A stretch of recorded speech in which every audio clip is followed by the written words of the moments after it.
देवी महात्म्य अध्याय 08। इस अध्याय में रक्तबीजवध ऋषि कहते हैं, चंड और मुंड नामक दैत्यों के मारे जाने तथा बहुत सी सेना का संहार हो जाने पर दैत्यों के राजा प्रतापी शुंभ के मन में बड़ा क्रोध हुआ और उसने दैत्यों की संपूर्ण सेना को युद्ध के लिए कूच करने की आज्ञा दी। शुंभ बोला, आज उदायुध नाम के 86 दैत्य सेनापति अपनी सेनाओं के साथ युद्ध के लिए प्रस्थान करें। कंबु नाम वाले दैत्यों के 84 सेनानायक अपनी वाहिनी से घिरे हुए यात्रा करें। 50 कोटिवीर्य कुल के और 100 धौम्रकुल के असुर सेनापति मेरी आज्ञा से सेना सहित कूच करें। कालक, दौहद, मौर्य और काल के असुर भी युद्ध के लिए तैयार हो मेरी आज्ञा से तुरंत प्रस्थान करें। भयानक शासन करने वाला असुरराज शुंभ इस प्रकार आज्ञा दे सहस्रों बड़ी बड़ी सेनाओं के साथ युद्ध के लिए प्रस्थित हुआ। उसकी अत्यंत भयंकर सेना आती देख चंडिका ने अपने धनुष की टंकार से पृथ्वी और आकाश के बीच का भाग गुंजा दिया। राजन, तदंतर देवी के सिंह ने भी बड़े जोर जोर से दहाड़ना आरंभ किया। फिर अंबिका ने घंटे के शब्द से उस ध्वनि को और भी बढ़ा दिया। धनुष की टंकार, सिंह की दहाड़ और घंटे की ध्वनि से संपूर्ण दिशाएं गूंज उठीं। उस भयंकर शब्द से काली ने अपने विकराल मुख को और भी बढ़ा लिया तथा इस प्रकार वे विजिनी हुईं। उस तुमुल नाद को सुनकर दैत्यों की सेनाओं ने चारों ओर से आकर चंडिका देवी, सिंह तथा काली देवी को क्रोध पूर्वक घेर लिया। राजन, इसी बीच में असुरों के विनाश तथा देवताओं के अभ्युदय के लिए ब्रह्मा, शिव, कार्तिकेय, विष्णु तथा इंद्र आदि देवों की शक्तियां, जो अत्यंत पराक्रम और बल से संपन्न थीं, उनके शरीरों से निकलकर उन्हीं के रूप में चंडिका देवी के पास गईं। जिस देवता का जैसा रूप, जैसी वेशभूषा और जैसा वाहन है, ठीक वैसे ही साधनों से संपन्न हो उसकी शक्ति असुरों से युद्ध करने के लिए आई। सबसे पहले हंसयुक्त विमान पर बैठी हुई अक्षसूत्र और कमंडलू से सुशोभित ब्रह्मा जी की शक्ति उपस्थित हुई, जिसे ब्रह्माणी कहते हैं। महादेव जी की शक्ति वृषभ पर आरूढ़ हो हाथों में श्रेष्ठ त्रिशूल धारण किए महानाग का कंकण पहने, मस्तक में चंद्ररेखा से विभूषित हो वहां आ पहुंची। कार्तिकेय जी की शक्ति रूपा जगदम्बिका उन्हीं का रूप धारण किए श्रेष्ठ मयूर पर आरूढ़ हो हाथ में शक्ति लिए दैत्यों से युद्ध करने के लिए आईं। इसी प्रकार भगवान विष्णु की शक्ति गरुड़ पर विराजमान हो शंख, चक्र, गदा, शार्ंग धनुष तथा खड्ग हाथ में लिए वहां आई। अनुपम यज्ञ वाराह का रूप धारण करने वाले श्रीहरि की जो शक्ति है, वह भी वाराह शरीर धारण करके वहां उपस्थित हुई। नारसिंही शक्ति भी नृसिंह के समान शरीर धारण करके वहां आई। उसकी गर्दन के बालों के झटके से आकाश के तारे बिखरे पड़ते थे। इसी प्रकार इंद्र की शक्ति वज्र हाथ में लिए गजराज ऐरावत पर बैठकर आई, उसके भी सहस्र नेत्र थे। इंद्र का जैसा रूप है वैसा ही उसका भी था। तदंतर उन देवशक्तियों से घिरे हुए महादेव जी ने चंडिका से कहा। महादेव ने चंडिका से कहा, मेरी प्रसन्नता के लिए तुम शीघ्र ही इन असुरों का संहार करो। तब देवी के शरीर से अत्यंत भयानक और परम उग्र चंडिका शक्ति प्रकट हुई, जो सैकड़ों गीदड़ियों की भांति आवाज करने वाली थी। उस अपराजिता देवी ने धूमिल जटा वाले महादेव जी से कहा। चंडिका बोली, भगवन, आप शुंभनिशुंभ के पास दूत बनकर जाइए और उन अत्यंत गर्वीले दानव शुंभ एवं निशुंभ दोनों से कहिए। साथ ही उनके अतिरिक्त भी जो दानव युद्ध के लिए वहां उपस्थित हों, उनको भी यह संदेश दीजिए, दैत्यों, यदि तुम जीवित रहना चाहते हो तो पाताल को लौट जाओ। इंद्र को त्रिलोकी का राज्य मिल जाए और देवता यज्ञ भाग का उपभोग करें। यदि बल के घमंड में आकर तुम युद्ध की अभिलाषा रखते हो तो आओ। मेरी शिवाय योगिनियां तुम्हारे कच्चे मांस से तृप्त हों। चूंकि उस देवी ने भगवान शिव को दूत के कार्य में नियुक्त किया था, इसलिए वह शिवदूती के नाम से संसार में विख्यात हुई। वे महादैत्य भी भगवान शिव के मुंह से देवी के वचन सुनकर क्रोध में भर गए और जहां कात्यायनी विराजमान थी उस ओर बढ़े। तदंतर वे दैत्य अमर्ष में भरकर पहले ही देवी के ऊपर बाण, शक्ति और रिष्टि आदि अस्त्रों की वृष्टि करने लगे। तब देवी ने भी खेल खेल में ही धनुष की टंकार की और उससे छोड़े हुए बड़े बड़े बाणों द्वारा दैत्यों के चलाए हुए बाण, शूल, शक्ति और फरसों को काट डाला। फिर काली उनके आगे होकर शत्रुओं को शूल के प्रहार से विदीर्ण करने लगी और खटवांग से उनका कचूमर निकालती हुई रणभूमि में विचरने लगी। ब्राह्मणी भी जिस जिस ओर दौड़ती उसी ओर अपने कमंडलू का जल छिड़क कर शत्रुओं के ओज और पराक्रम को नष्ट कर देती थी। माहेश्वरी ने त्रिशूल से तथा वैष्णवी ने चक्र से और अत्यंत क्रोध में भरी हुई कुमार कार्तिकेय की शक्ति ने शक्ति से दैत्यों का संहार आरंभ किया। इंद्र शक्ति के वज्र प्रहार से विदीर्ण हो सैकड़ों दैत्यदानव रक्त की धारा बहाते हुए पृथ्वी पर सो गए। वाराही शक्ति ने कितनों को अपनी थूथुन की मार से नष्ट किया, दाढ़ों के अग्रभाग से कितनों की छाती छेद डाली तथा कितने ही दैत्य उसके चक्र की चोट से विदीर्ण होकर गिर पड़े।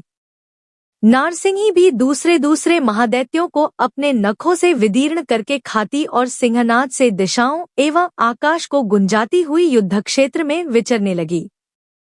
कितने ही असुर शिवदूती के प्रचंड अट्टहास से अत्यंत भयभीत हो पृथ्वी पर गिर पड़े और गिरने पर उन्हें शिवदूती ने उस समय अपना ग्रास बना लिया। इस प्रकार क्रोध में भरे हुए मातृगणों को नाना प्रकार के उपायों से बड़े बड़े असुरों का मर्दन करते देख दैत्य सैनिक भाग खड़े हुए। मातृगणों से पीड़ित दैत्यों को युद्ध से भागते देख रक्तबीज नामक महादैत्य क्रोध में भरकर युद्ध करने के लिए आया। उसके शरीर से जब रक्त की बूंद पृथ्वी पर गिरती तब उसी के समान शक्तिशाली एक दूसरा महादैत्य पृथ्वी पर पैदा हो जाता। महासुर रक्तबीज हाथ में गदा लेकर इंद्रशक्ति के साथ युद्ध करने लगा। तब ऐन्द्री ने अपने वज्र से रक्तबीज को मारा। वज्र से घायल होने पर उसके शरीर से बहुत सा रक्त चूने लगा और उससे उसी के समान रूप तथा पराक्रम वाले योद्धा उत्पन्न होने लगे। उसके शरीर से रक्त की जितनी बूंदें गिरीं, उतने ही पुरुष उत्पन्न हो गए। वे सब रक्तबीज के समान ही वीर्यवान, बलवान तथा पराक्रमी थे। वे रक्त से उत्पन्न होने वाले पुरुष भी अत्यंत भयंकर अस्त्र शस्त्रों का प्रहार करते हुए वहां मातृगणों के साथ घोर युद्ध करने लगे। पुनः वज्र के प्रहार से जब उसका मस्तक घायल हुआ तब रक्त बहने लगा और उससे हजारों पुरुष उत्पन्न हो गए। वैष्णवी ने युद्ध में रक्तबीज पर चक्र का प्रहार किया तथा ऐन्द्री ने उस दैत्य सेनापति को गदा से चोट पहुंचाई। वैष्णवी के चक्र से घायल होने पर उसके शरीर से जो रक्त बहा और उससे जो उसी के बराबर आकार वाले सहस्रों महादैत्य प्रकट हुए, उनके द्वारा संपूर्ण जगत व्याप्त हो गया। कौमारी ने शक्ति से, वाराही ने खड्ग से और माहेश्वरी ने त्रिशूल से महादैत्य रक्तबीज को घायल किया। क्रोध में भरे हुए उस महादैत्य रक्तबीज ने भी गदा से सभी मातृशक्तियों पर पृथक पृथक प्रहार किया। शक्ति और शूल आदि से अनेक बार घायल होने पर जो उसके शरीर से रक्त की धारा पृथ्वी पर गिरी, उससे भी निश्चय ही सैकड़ों असुर उत्पन्न हुए। इस प्रकार उस महादैत्य के रक्त से प्रकट हुए असुरों द्वारा संपूर्ण जगत व्याप्त हो गया। इससे उन देवताओं को बड़ा भय हुआ। देवताओं को उदास देख चंडिका ने काली से शीघ्रता पूर्वक कहा। चंडिका ने कहा, चामुंडे, तुम अपना मुख और भी फैलाओ तथा मेरे शस्त्र पात से गिरने वाले रक्तबिंदुओं और उनसे उत्पन्न होने वाले महादैत्यों को तुम अपने इस उतावले मुख से खा जाओ। इस प्रकार रक्त से उत्पन्न होने वाले महादैत्यों का भक्षण करती हुई तुम रण में विचरती रहो। ऐसा करने से उस दैत्य का सारा रक्त क्षीण हो जाने पर वह स्वयं भी नष्ट हो जाएगा। उन भयंकर दैत्यों को जब तुम खा जाओगी तब दूसरे नए दैत्य उत्पन्न नहीं हो सकेंगे। काली से यो कहकर चंडिका देवी ने शूल से रक्तबीज को मारा और काली ने अपने मुख में उसका रक्त ले लिया। तब उसने वहां चंडिका पर गदा से प्रहार किया। किंतु उस गदापात ने देवी को तनिक भी वेदना नहीं पहुंचाई। रक्तबीज के घायल शरीर से बहुत सा रक्त गिरा, किंतु ज्यों ही वह गिरा त्यों ही चामुंडा ने उसे अपने मुख में ले लिया।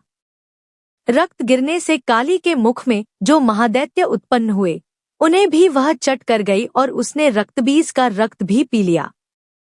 तदंतर देवी ने रक्तबीज को, जिसका रक्त चामुंडा ने पी लिया था, वज्र, बाण, खड्ग तथा रिष्टि आदि से मार डाला।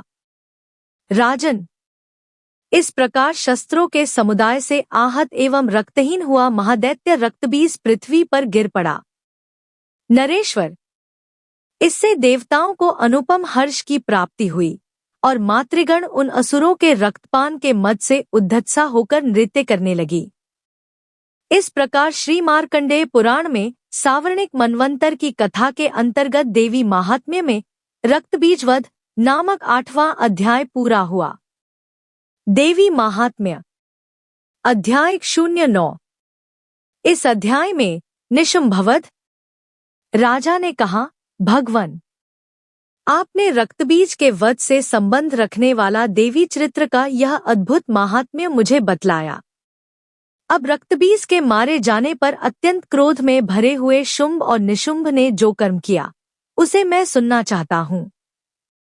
ऋषि कहते हैं, राजन, युद्ध में रक्तबीज तथा अन्य दैत्यों के मारे जाने पर शुंभ और निशुंभ के क्रोध की सीमा न रही। अपनी विशाल सेना इस प्रकार मारी जाती देख निशुंभ हर्ष में भरकर देवी की ओर दौड़ा। उसके साथ असुरों की प्रधान सेना थी। उसके आगे, पीछे तथा पार्श्व भाग में बड़े बड़े असुर थे, जो क्रोध से ओठ चबाते हुए देवी को मार डालने के लिए आए। महापराक्रमी शुंभ भी अपनी सेना के साथ मातृगणों से युद्ध करके क्रोधवश चंडिका को मारने के लिए आ पहुंचा। तब देवी के साथ शुंभ और निशुंभ का घोर संग्राम छिड़ गया। वे दोनों दैत्य मेघों की भांति बाणों की भयंकर वृष्टि कर रहे थे। उन दोनों के चलाए हुए बाणों को चंडिका ने अपने बाणों के समूह से तुरंत काट डाला और शस्त्र समूहों की वर्षा करके उन दोनों दैत्यपतियों के अंगों में भी चोट पहुंचाई। निशुंभ ने तीखी तलवार और चमकती हुई ढाल लेकर देवी के श्रेष्ठ वाहन सिंह के मस्तक पर प्रहार किया। अपने वाहन को चोट पहुंचने पर देवी ने क्षुरप्र नामक बाण से निशुंभ की श्रेष्ठ तलवार तुरंत ही काट डाली और उसकी ढाल को भी, जिसमें 8 चांद जड़े थे, खंड खंड कर दिया। ढाल और तलवार के कट जाने पर उस असुर ने शक्ति चलाई, किंतु सामने आने पर देवी ने चक्र से उसके भी 2 टुकड़े कर दिए। अब तो निशुंभ क्रोध से जल उठा और उस दानव ने देवी को मारने के लिए शूल उठाया, किंतु देवी ने समीप आने पर उसे भी मुक्के से मारकर चूर्ण कर दिया। तब उसने गदा घुमाकर चंडी के ऊपर चलाई, परंतु वह भी देवी के त्रिशूल से कटकर भस्म हो गई। तदंतर दैत्यराज निशुंभ को फरसा हाथ में लेकर आते देख देवी ने बाण समूहों से घायल कर धरती पर सुला दिया। उस भयंकर पराक्रमी भाई निशुंभ के धराशायी हो जाने पर शुंभ को बड़ा क्रोध हुआ और अंबिका का वध करने के लिए वह आगे बढ़ा। रथ पर बैठे बैठे ही उत्तम आयुधों से सुशोभित अपनी बड़ी बड़ी 8 अनुपम भुजाओं से समूचे आकाश को ढककर वह अद्भुत शोभा पाने लगा। उसे आते देख देवी ने शंख बजाया और धनुष की प्रत्यंचा का भी अत्यंत दुस्सह शब्द किया। साथ ही अपने घंटे के शब्द से, जो समस्त दैत्य सैनिकों का तेज नष्ट करने वाला था, संपूर्ण दिशाओं को व्याप्त कर दिया। तदंतर सिंह ने भी अपनी दहाड़ से, जिसे सुनकर बड़े बड़े गजराजों का महान मद दूर हो जाता था, आकाश, पृथ्वी और 10 दिशाओं को गुंजा दिया।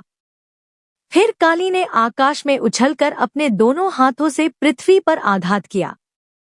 उससे ऐसा भयंकर शब्द हुआ, जिससे पहले के सभी शब्द शांत हो गए। तत्पश्चात शिवदूती ने दैत्यों के लिए अमंगलजनक अट्टहास किया। इन शब्दों को सुनकर समस्त असुर थर्रा उठे, किंतु शुंभ को बड़ा क्रोध हुआ।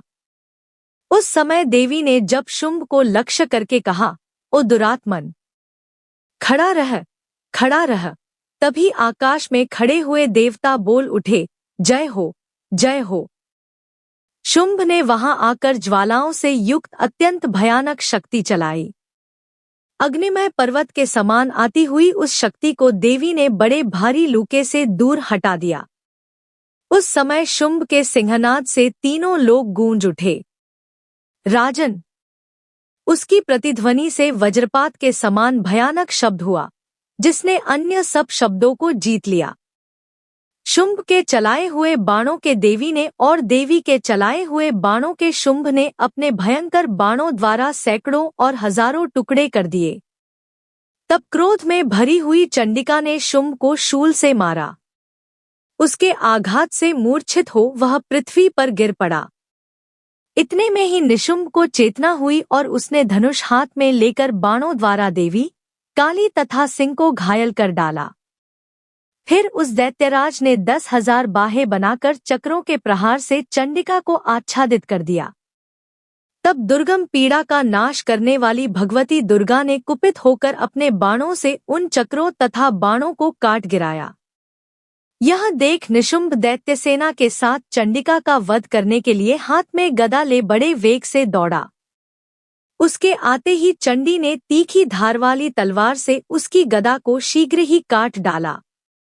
तब उसने शूल हाथ में ले लिया। देवताओं को पीड़ा देने वाले निशुंभ को शूल हाथ में लिए आते देख चंडिका ने वेग से चलाए हुए अपने शूल से उसकी छाती छेद डाली। शूल से विदीर्ण हो जाने पर उसकी छाती से एक दूसरा महाबली एवं महापराक्रमी पुरुष खड़ी रह कहता हुआ निकला। उस निकलते हुए पुरुष की बात सुनकर देवी ठठाकर हंस पड़ी और खड्ग से उन्होंने उसका मस्तक काट डाला। फिर तो वह पृथ्वी पर गिर पड़ा। तदंतर सिंह अपनी दाढ़ों से असुरों की गर्दन कुचलकर खाने लगा। यह बड़ा भयंकर दृश्य था। उधर काली तथा शिवदूती ने भी अन्यान्य दैत्यों का भक्षण आरंभ किया। कौमारी की शक्ति से विदीर्ण होकर कितने ही महादैत्य नष्ट हो गए। ब्रह्माणी के मंत्रपूत जल से निस्तेज होकर कितने ही भाग खड़े हुए। कितने ही दैत्य माहेश्वरी के त्रिशूल से छिन्न भिन्न हो धराशायी हो गए। वाराही के थूथुन के आघात से कितनों का पृथ्वी पर कचूमर निकल गया। वैष्णवी ने भी अपने चक्र से दानवों के टुकड़े टुकड़े कर डाले।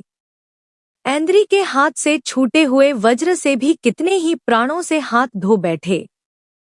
कुछ असुर नष्ट हो गए, कुछ उस महायुद्ध से भाग गए तथा कितने ही काली, शिवदूती तथा सिंह के ग्रास बन गए। इस प्रकार श्री मार्कंडेय पुराण में सावर्णिक मनवंतर की कथा के अंतर्गत देवी महात्म्य में निशुंभवध नामक 9वां अध्याय पूरा हुआ। 9 देवी महात्म्य अध्याय 10।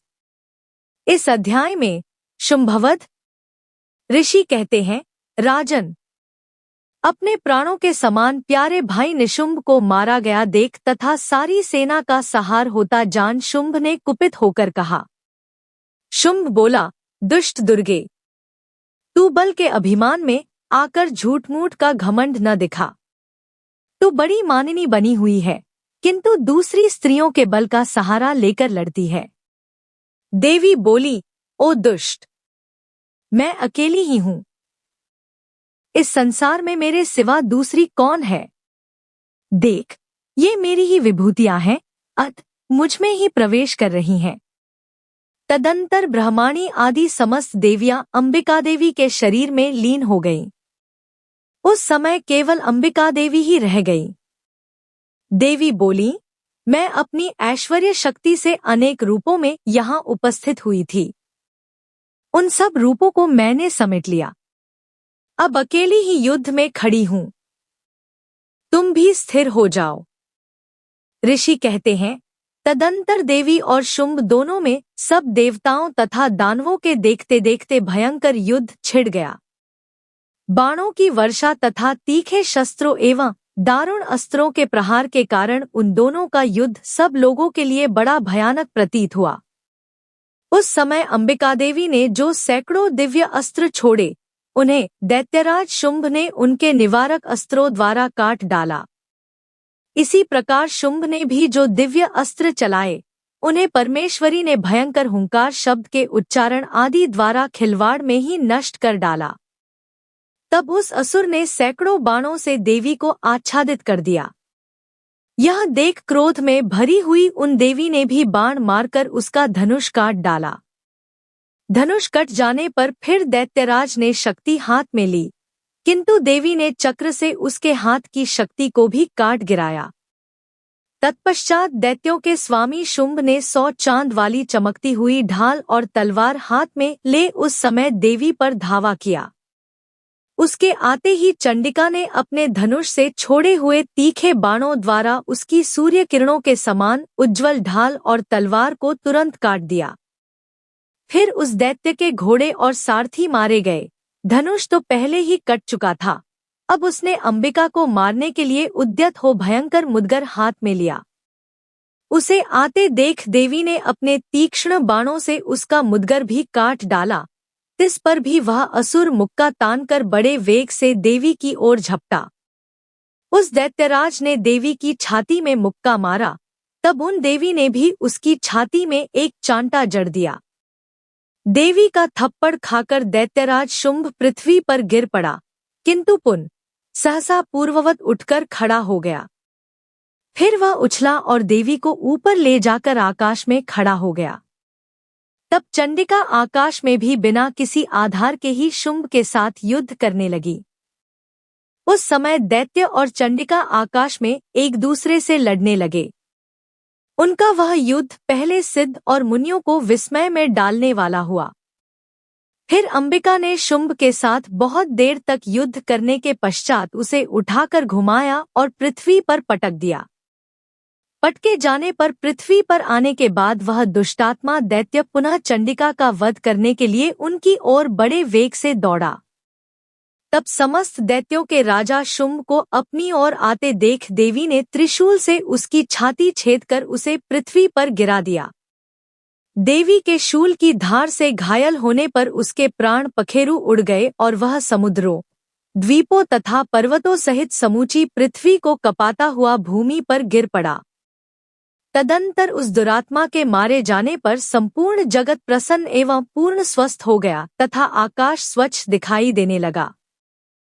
पहले जो उत्पात सूचक मेघ और उल्कापात होते थे, वे सब शांत हो गए तथा उस दैत्य के मारे जाने पर नदियां भी ठीक मार्ग से बहने लगी।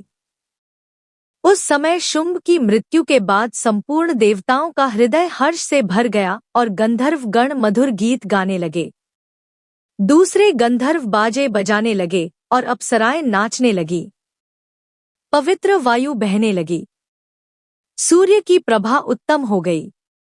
अग्निशाला की बुझी हुई आग अपने आप प्रज्वलित हो उठी तथा संपूर्ण दिशाओं के भयंकर शब्द शांत हो गए। इस प्रकार श्री मार्कंडेय पुराण में सावर्णिक मनवंतर की कथा के अंतर्गत देवी महात्म्य में शुंभवध नामक 10वां अध्याय पूरा हुआ। 10।